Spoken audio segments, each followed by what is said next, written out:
Hey, gang, my listeners in Ohio, loving the BetParx Sportsbook app, and why wouldn't they? Cleveland, Cincinnati, Columbus, Toledo, Akron. I'm looking to chew all across the state.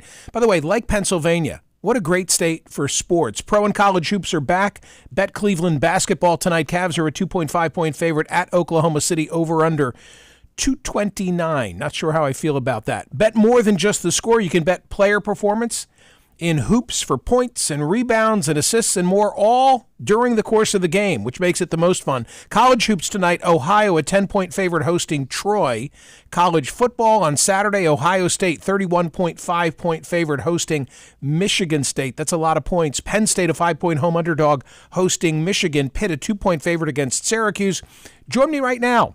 Download the BetParx Casino and Sportsbook app. You'll have all the fun right in the palm of your hand. BetParx Sportsbook, the only app that I use myself and recommend. Safe, secure, and easy to use. Pro Football Sunday, Cleveland, a 6-point underdog at Baltimore.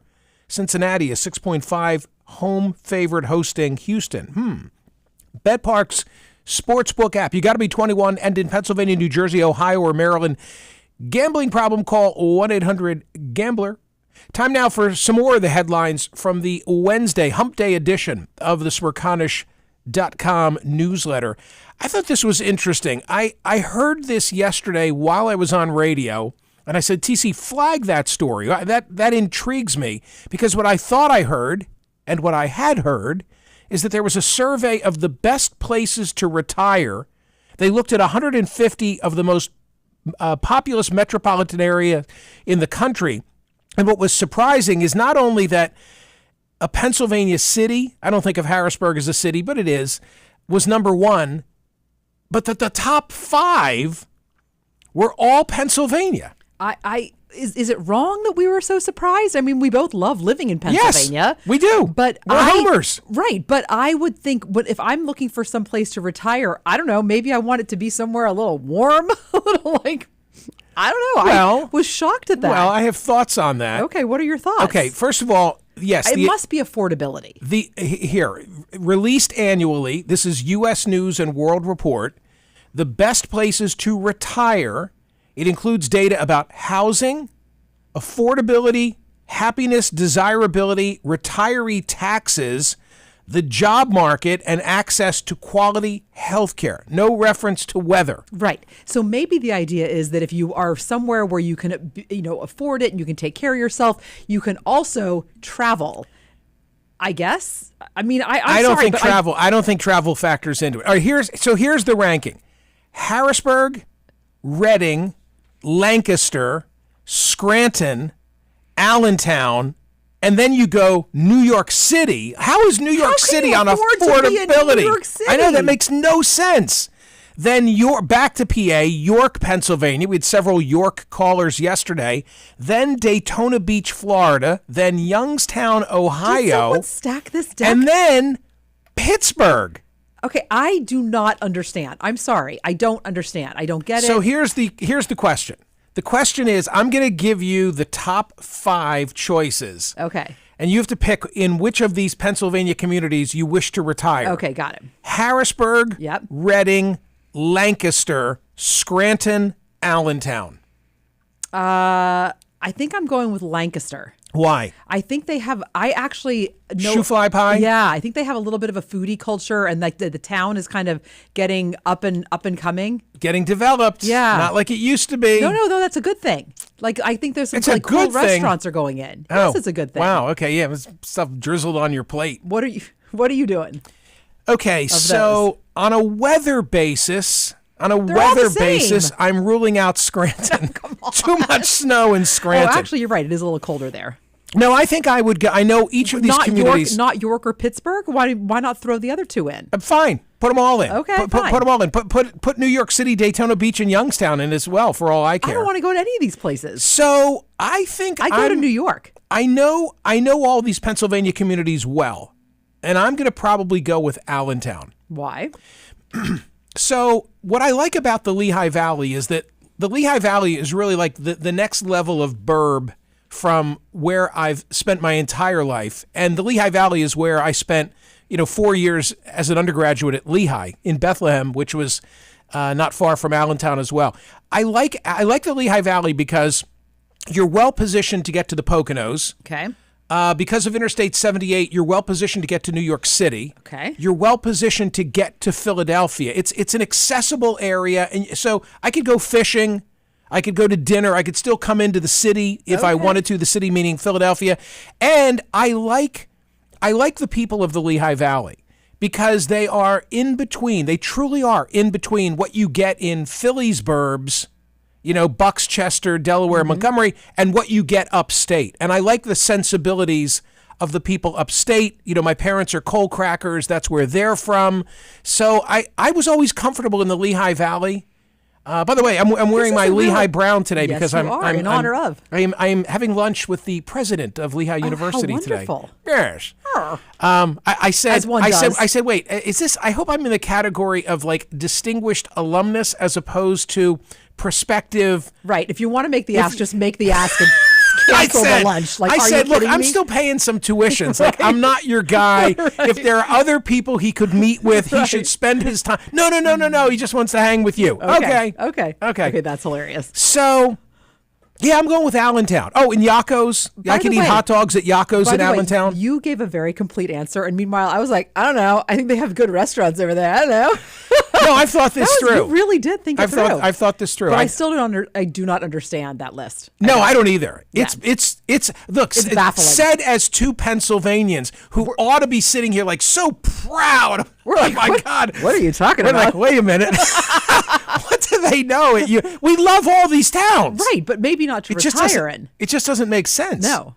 It just doesn't make sense. But good for Pennsylvania. Okay, good for Pennsylvania. It's making the news. Yeah. Okay. Yesterday, poll results. Wow. So 25,000. Do you remember the guy on the radio who said he was prepared to sustain less voting yesterday because he thought maybe 16,000 people would vote? Yes, he was wrong. I do remember that. He was wrong.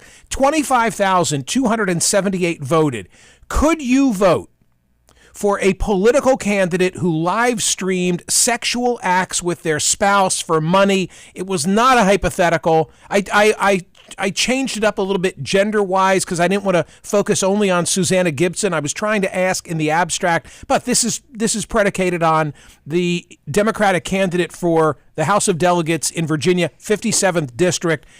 She lost. She lost by a very barely. Barely? I mean, I think barely? She lost because whack. I think she lost because of that. Barely? You think otherwise she would have won? Yes. I do. I think it was but just how about enough this? To tip the balance. How about the fact that 75% in round numbers, in 75% of our audience clutched their pearls and said, no, I could never vote for that. Is that what they did? Yes. I think it goes back to politics are local.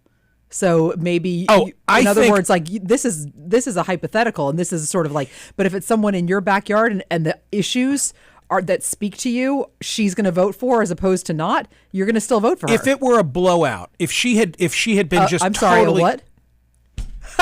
If she had been like decimated in this thing, then you'd say, people really held it against her.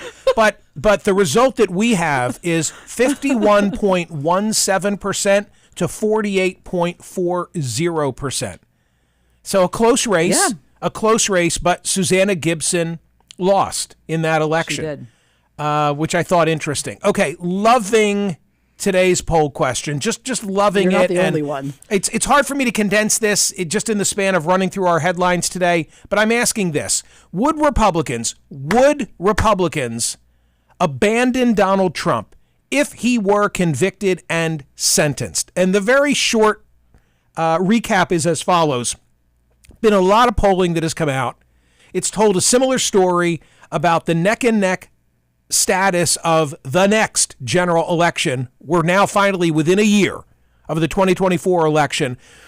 And all those polls show a very competitive race between Donald Trump and Joe Biden, most recently with Trump winning. The Times Siena shock poll at the beginning of the week said that in 5 of 6 battleground states, Trump leads Biden. That was followed by other data, including yesterday, we have this at Smerconish.com today, a brand new CNN poll. As I've said before, if the outlets were all perceived as Republican, perceived as conservative, Rasmussen, the outlet, I wouldn't make a big deal out of this. But it's the New York Times poll. Okay, not exactly looking to carry Trump's water. It's CNN, same observation. Now, CNN's poll today says that Trump leads 49-45 in a national survey. How about this as a tidbit from the polling data? Just a quarter, 25% of Americans say that Biden has the stamina and sharpness to serve effectively as president. That compares to 53% who say that about Trump. Only a quarter believe that Biden has the stamina to serve as president. That number's not going to get better. So what a conviction. Now here's what I'm asking you. Okay, if that's the snapshot in time, and if the indictments, if the civil fraud case in New York, if the 14th Amendment challenges based on insurrection, if none of that is stopping him, and according to me, it's actually helping him, what if he's convicted and sentenced? The Times Siena poll said that 6% of the voters in those swing states claimed they would abandon Trump. And that would be a healthy margin then for Biden to win. So I'm asking you, do they mean it? Do they mean it? Are they really going to abandon Trump if, in fact, he's convicted and sentenced? Go vote at Smerconish.com on today's poll question. More headlines now from the Wednesday edition of the newsletter. By the way, I'm still boasting. I'm a braggart. We have a 78.84% open rate of the newsletter. It's free. It means people don't just sign up for it on a day like today. They're reading it. And we love that. TC yesterday was like reading the foodie section of the New York Times about a blogger who has an enormous following. Half-Baked Harvest, 5.4 million on Instagram and more on TikTok. Unbelievable. Hugely popular. New York Times bestselling cookbook author. She is huge, Tegan Gerard. And I'm reading along and it's talking about her newsletter and it's like, 60% open rate, a stunning number. And I'm stunning. Like, oh my God, wait, Michael, stunning. Look at this.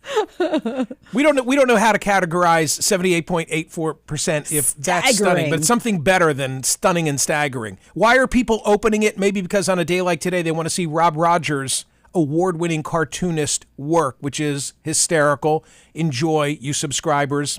Tonight, TC, the third GOP.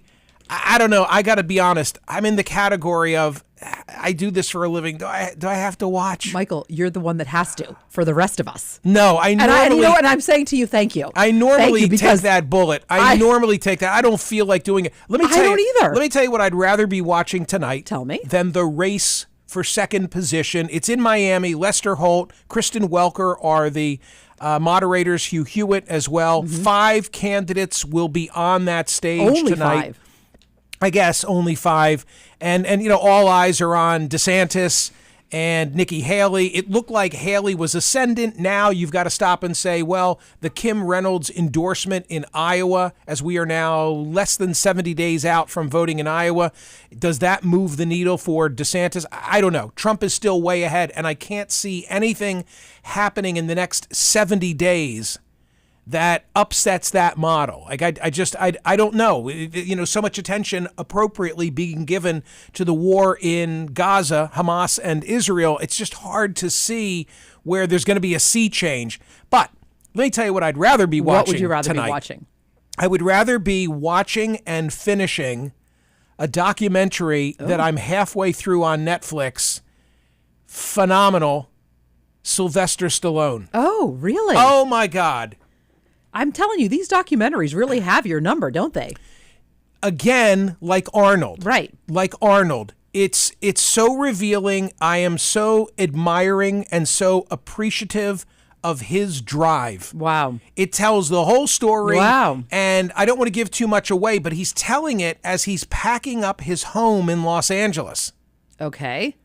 So why is that something to give away? Is there something else?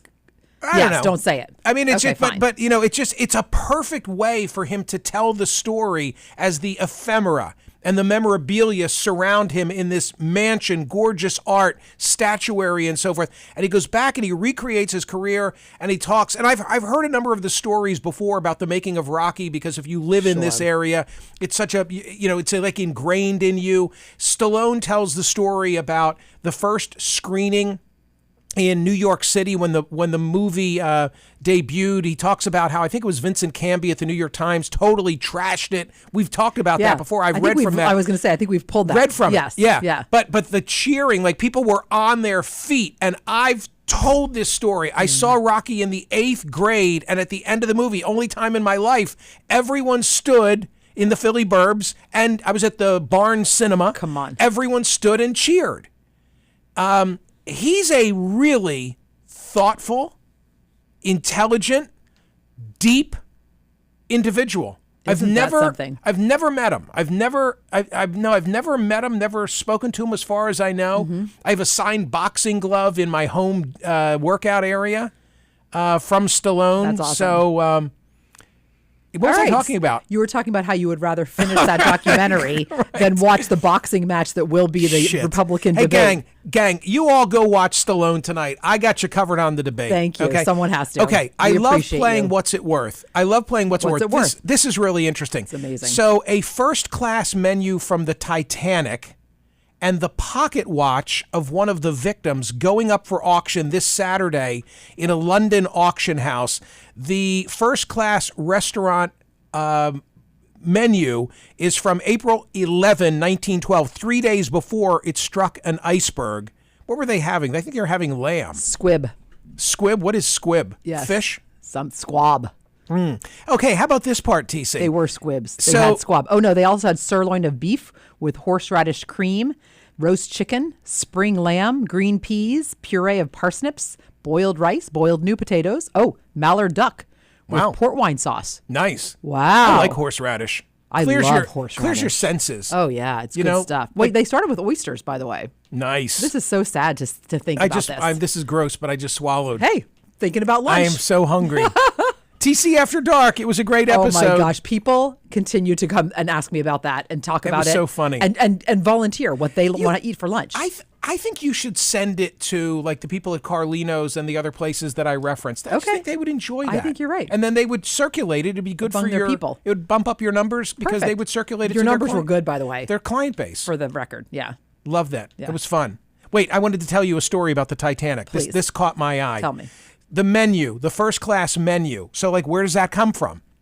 The menu was discovered earlier this year by the family of Canadian historian Len Stevenson, who lived in Nova Scotia, where the Titanic victims' bodies were taken after being pulled from the water, according to the auction house. Stevenson died in 2017. His belongings were moved into storage, according to the auction house. About 6 months ago, his daughter, Mary Anita, and son-in-law, Alan, found the menu in a photo album from the 1960s. It wasn't clear how the menu came into Stevenson's possession. Quote, sadly, Len has taken the secret of how he acquired this menu to the grave with him, says the auctioneer in an article posted on the site. The pocket watch that was retrieved from a drowning victim of the Titanic, estimated to sell for £50,000. That's about $61,500. The menu, the first-class menu from the Titanic, from 3 days before it hit the iceberg, £60,000, that would be $73,800, according to the auction house. Wow. Yesterday, Eric Rubin was a guest of mine from the SMU Law School. We were talking about the Supreme Court argument that was taking place yesterday about domestic abusers and protections from abuse orders and the automatic suspension of gun rights in that context. I said I would be shocked if the Supreme Court would allow a Fifth Circuit case to stand, which said you can't just automatically take away the gun of someone who's had a protection from abuse order entered against them. And it seems like I'm right based on the questioning of the justices yesterday. From SCOTUS blog, quote, the Supreme Court appeared ready to uphold a federal law that bars anyone subject to a domestic violence restraining order from possessing a gun. During just over 90 minutes of oral argument, a majority of the justices seemed wary of the consequences of allowing a ruling by a federal appeals court that struck down that struck down the law to stand. So that would be the right outcome. We ran out of time yesterday. We're going to run out of time again today. Prince Charles is turning 75. He's going to celebrate at Clarence House, and he and her... You tried to wedge this in yesterday, too. I know, and I'm trying again today. You tried so hard. You know Meghan doesn't want to let Harry go. It's his father's 75th birthday. I just love how this is your take on it. What? What? That you blame it on Meghan? Of course. What do you think Harry doesn't want to be there? How do you know? She knows that if he gets over there, has a couple of snoots at Clarence House, he may decide he's sticking around, except for the kids. A golden toilet was stolen at Blenheim Palace. I said to myself as I read this... That's not the detail about that story. The detail is that you could book 3 minutes with it? 3 minutes. I knew you were going to say that. 3 minutes. I knew you were going to say that. They're like, what is the amount of time that it would take to just do one thing but not the other thing, and that's what we're going to let people do. And I've been to Blenheim. And you have never seen it? And I'm thinking, no, I think it was installed just a couple of years ago. It's an art piece. Yeah, it's an art piece that had been at MoMA, I think. It's very interesting. I don't know. But now it's stolen. They feel like somebody melted it down. I think so. They melted it down. All right. There's a lot more there. There's a lot more at Go to Smerconish.com. Listen, go to Smerconish.com and read the headlines that have drawn an open rate of 78.84%. Okay? Because obviously the selection is worthy, or people wouldn't be spending all that time opening it, and I am really grateful. See ya.